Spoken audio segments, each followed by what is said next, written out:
Layman's evangelical fellowship. విశ్వాసమే విజయం.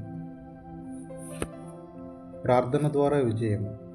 ఇదిగో, మీరు చెరసాలలో వేయించిన మనుషులు దేవాలయములో నిలిచి ప్రజలకు బోధించుచున్నారని వారికి తెలుపగా.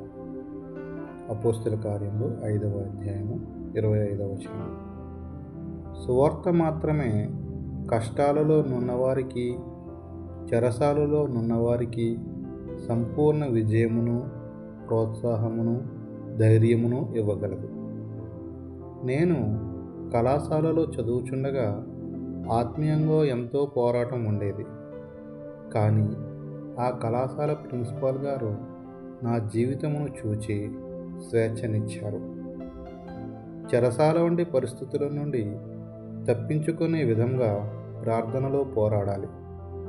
అనేకసార్లు చెరసాలలోనికి వెళ్ళిన హృదయానందం కలిగి ఉండాలి. ఎందుకంటే అప్పుడే సువార్తను ప్రకటించగలిగి ఉండగలరు. నిన్ను కట్టడి చేసిన వారే నీలో సువార్తను చూడగలరు. ప్రార్థన ద్వారా ఆత్మ, మనస్సు కలిసిపోయి ఆత్మీయ శక్తి విడుదల అవుతుంది. దేవుని వాక్యాన్ని ప్రార్థన ద్వారానే కార్యరూపంలోకి తేగలరు. క్రిందికిలాగే లోకాశలు, శరీరాశలు, స్వార్థము, తిరుగుబాటు మున్నగు వాటిని ప్రార్థన ద్వారానే జయించగలరు. ప్రార్థన ద్వారా భక్తుల ఆత్మ దేవుని ఆత్మతో ఐక్యమవుతుంది.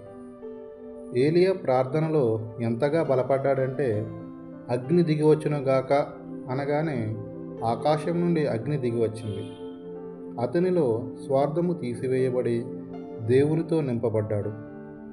మీరు ప్రార్థన ద్వారా విశ్వాసాన్ని సాధకం చేసుకున్నట వలన స్వస్థత సేవ, సువార్త సేవ చేయగలరు. ప్రార్థన అను అత్యున్నత విద్యను అభ్యసించుట వలన ఆత్మీయ వ్యక్తిత్వము ఉన్నత మెట్టులోనికి వృద్ధి చెందుతుంది. ఎక్కడికి వెళ్ళినా అందరికీ దీవెనకరంగా ఉండాలంటే ప్రార్థనలో కొనసాగాలి.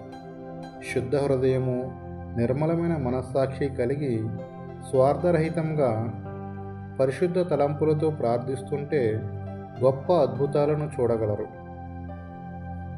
పూర్ణ హృదయంతో, పూర్ణ వ్యక్తిత్వముతో ప్రార్థన ద్వారా అత్యున్నత శిఖరానికి చేరుకోగలరు.